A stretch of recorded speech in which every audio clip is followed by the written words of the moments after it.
प्यार मोहब्बत के क्या अंजाम हो सकते हैं, इस कहानी में आप जानोगे। मैं नितिन और आप सुन रहे हैं दास्तान एक खौफ। अगर आप चाहते हो आपकी कहानी इस चैनल पर आए तो आज ही अपनी कहानी मुझे भेजे। मेरी इंस्टाग्राम आईडी है दास्तान एक खौफ। मैं आपकी कहानियों का इंतजार वही करूंगा। मेरा नाम देवांश है। यह कहानी 2022 की है।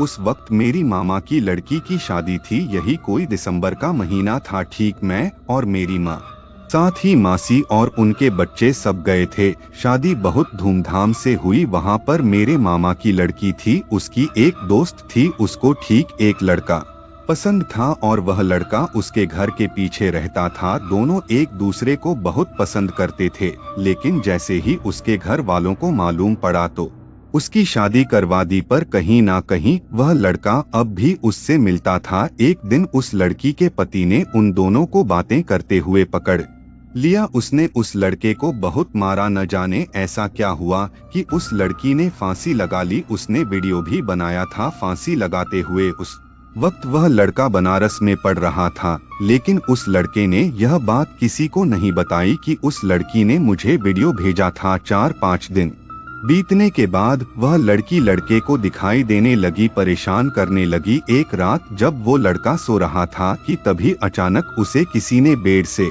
नीचे गिरा दिया। कोई था जो उसका गला दबाने लगा। एक आवाज थी जो उसे अपने साथ चलने के लिए कह रही थी, पर लेकिन वह लड़का यह बात अपने माता पिता से छुपा रहा था। थककर एक दिन उसने यह बात अपने घर पर बताई। माता पिता इस बारे में विचार विमर्श कर ही रहे थे कि इसे किसी पंडित या तांत्रिक को दिखाते हैं, पर तब तक देर बहुत हो चुकी थी। वह लड़का इतना डिप्रेशन में चला गया कि उसने भी फांसी लगा ली।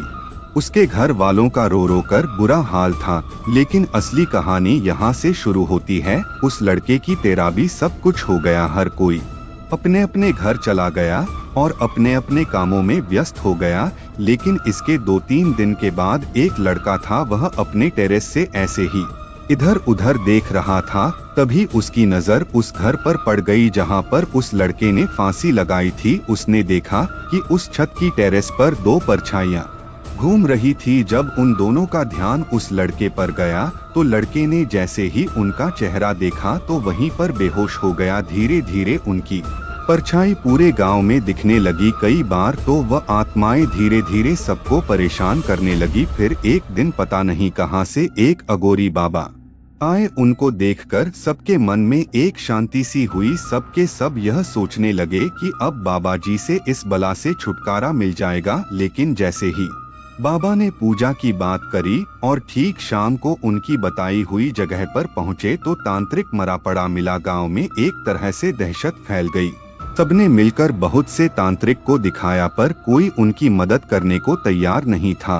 फिर एक दिन किसी ने बताया कि हिमाचल प्रदेश में कोई सिद्ध बाबा है। गांव वालों ने तुरंत देरी ना करते हुए वहां जाना ही ठीक समझा। वहां पहुंचकर उन्हें पता चला कि चीज को ठीक करने के लिए 5 तांत्रिक और 2 पंडित लगेंगे। इसके बाद जब वह उस गांव पहुंचे तो उनके सामने अचानक से एक पेड़ टूटकर गिर गया, जिसकी वजह से वह मरते मरते बचे। खैर सामग्री वगैरह जमा करने के बाद पूजा स्टार्ट हुई। गांव वाले अंदर ही अंदर थोड़ा डरे हुए भी थे, लेकिन अचानक से उन दोनों की आत्मा एक आदमी के शरीर पर नाचने लगी। कहने लगी कि जब तक उसे उसके पति की बलि नहीं मिल जाती तब तक वह इस गांव को छोड़कर नहीं जाएंगे। पंडित और तांत्रिक ने उन्हें बहुत समझा, लेकिन वह बिल्कुल भी नहीं माने। आखिरकार तांत्रिक को उन्हें भगाना ही पड़ा। कहते हैं कि उन दोनों की आत्माओं को एक पेड़ से बांध दिया गया है और ठीक उस पेड़ के चारों तरफ पत्थरों का घेरा बनाया गया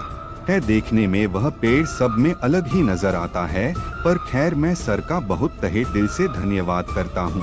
कैसी लगी आपको ये कहानी कमेंट्स में जरूर बताना। मिलते हैं एक और नई कहानी के साथ। जब तक अपना और अपने परिवार का ध्यान रहे। धन्यवाद।